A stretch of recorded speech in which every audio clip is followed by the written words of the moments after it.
Hi, Assalamualaikum. This is Evi Sayono. Today on Friday, January the 2nd, 2026, 7 minutes past 6 a.m. in the morning, I will be continuing my reading of a book entitled Models of Teaching, Ninth edition. This book is written by Bruce Joyce, Marcia Whale, and Emily Calhoun. The book was published by Pearson Education in 2015. Part 1. Models of Teaching, a Working Professional Repertoire. Chapter 2. Building the Community of Expert Learners, taking advantage of our students' capacity to learn and ours. Page 25. She reads students the instructions about the demonstration, beginning with needed materials, which she shows and discusses as she readies the experiment. The materials are a transparent Pyrex dish, a candle designed to float, a quart-sized wide-mouthed jar without a top, 3 coasters heavy enough to sink in water.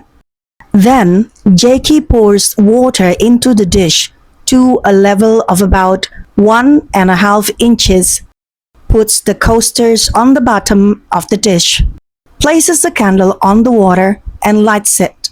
After ensuring that it is burning well, she lowers the jar over it until it is resting on the edges of the coasters. In Figure 2.1, you can see the arrangement as if you were looking at it with your eyes level with the top of the dish. What happens? First, air bubbles escape from the jar, rising through the water. Then, the candle goes out and the water rises in the jar. Jackie asks the students to describe the materials, their arrangement, and what happened after the candle was lit. She writes their answers on the whiteboard and takes care that the materials are identified and the events are described in order. They read the descriptions in unison after Jackie reads each one. Then, she asks them to try to provide explanations of what happened, the onset of the bubbles, and then the water rising in the jar. Jackie is beginning her year with the model of teaching we call inquiry training, in brackets, see Chapter 10, and is transitioning to the model we refer to as scientific inquiry. Figure 2.1. Demonstration using candles on water. We're going to read the picture in Figure 2.1 from the very lowest part. The first one, number 1, is a dish about 20 inches times 6 inches by 2 inches high. Number 2, beaker rests on 3 coasters. Number 3, original water level. Number 4 is also original water level. Number 5, the candle. The candle has flame. And the number 6, beaker, top closed and bottom open. Page 26. The model begins by having the students encounter what will be, to them, a puzzling situation. Then, by asking questions and conducting other investigations, such as trying larger and smaller jars, they build ideas and test them. The inquiry leads them to the school library, where the librarian, Kathy Rodelheimer, shows them Being a Scientist by Natalie Lunis and Nancy White. Being a Scientist is a big book, in brackets, approximately 14 times 20 inches, heavily illustrated with photographs that Jackie can read to students.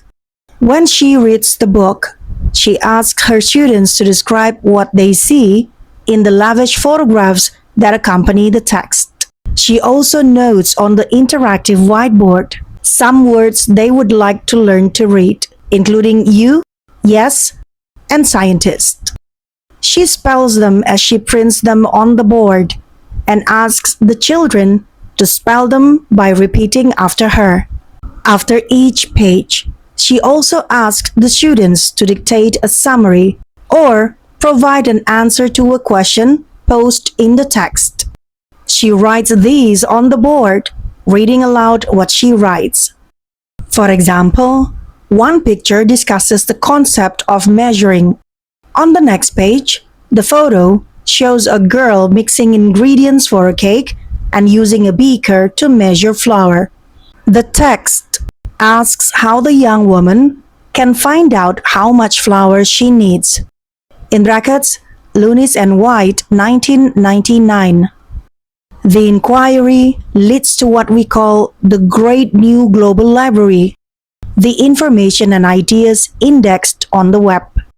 The computer that is connected to the whiteboard contains Encarta. In brackets, Jackie has an old copy on CD, and Compton and Britannica encyclopedias. In brackets, http://kids.britannica.com, that, with her help, the students can consult as the inquiry proceeds. Most important, in this and other projects, Jackie is building a community where the students will work together as they learn to read and write and explore social studies, science, and mathematics.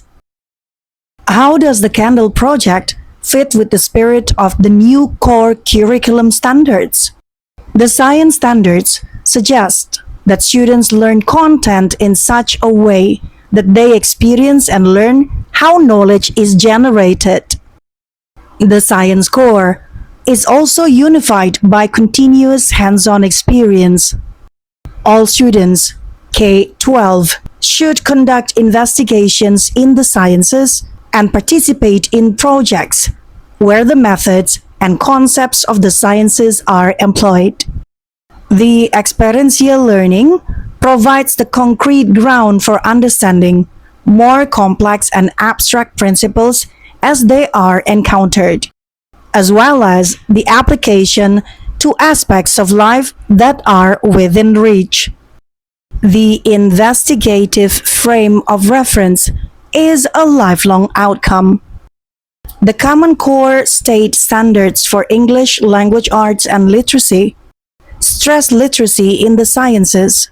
Note how Jackie mixes gathering information from books, the web, and hands-on experiences, and how this is based on the evidence presented in Chapter 1. The social studies are similar, learning how to build knowledge and ideas while studying the immediate social environment. In brackets, see Social Education and Social Education for the Young Learner, publication of the National Council for the Social Studies. Page 27. In Jackie's classroom, ICT will be present in several ways throughout the school day. An author from Tumble Books, in brackets, www.tumblebooks, will read one of her books to the children, and a clip from Life in Space will introduce the International Space Station. Alright, now is 36 minutes past 8 in the morning. Thank you so much for listening. I'm Evie Sayano. See you next time. Bye.